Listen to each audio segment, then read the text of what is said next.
बिस्मिल्लाह वस्सलातु वस्सलामु अला रसूलिल्लाह। एक सवाल हमारे पास है कि क्या गैर महरम औरत अगर उसके पड़ोस में कोई शख्स बीमार है, मर्द बीमार है, तो उसकी इयादत करने के लिए जा सकती है? नहीं।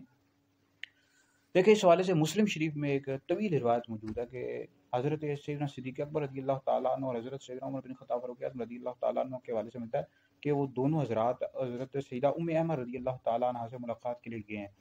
तो बहरहाल बाज़ औक़ात ये होता है पड़ोस में कोई बंदा बीमार है तो वो जाना पड़ता है। तो अब औरत है उसने अगर जाना है तो जा सकती है, पर्दे के साथ जाए और साथ किसी मर्द को, अपने भाई को, शौहर के साथ चली जाए इयादत करके तशरीफ़ वापस आ जाए, क्योंकि पड़ोसियों के भी हकूक़ होते हैं। और इसी तरह बाज़ का चचाज़ाद बीमार है, मामूज़ाद, अब ये ऐसे रिश्ते हैं जो औरत के गैर महरम हैं।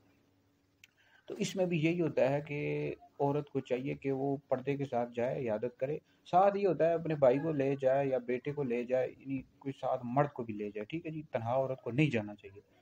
तो बहरहाल इयादत कर सकते हैं, इयादत करने में कोई हर्ज नहीं है, बस औरत को थोड़ी एहतियात करनी चाहिए, पर्दे के साथ जाए, साथ किसी मर्द को ले जाए तो बिल्कुल जा सकती है जी।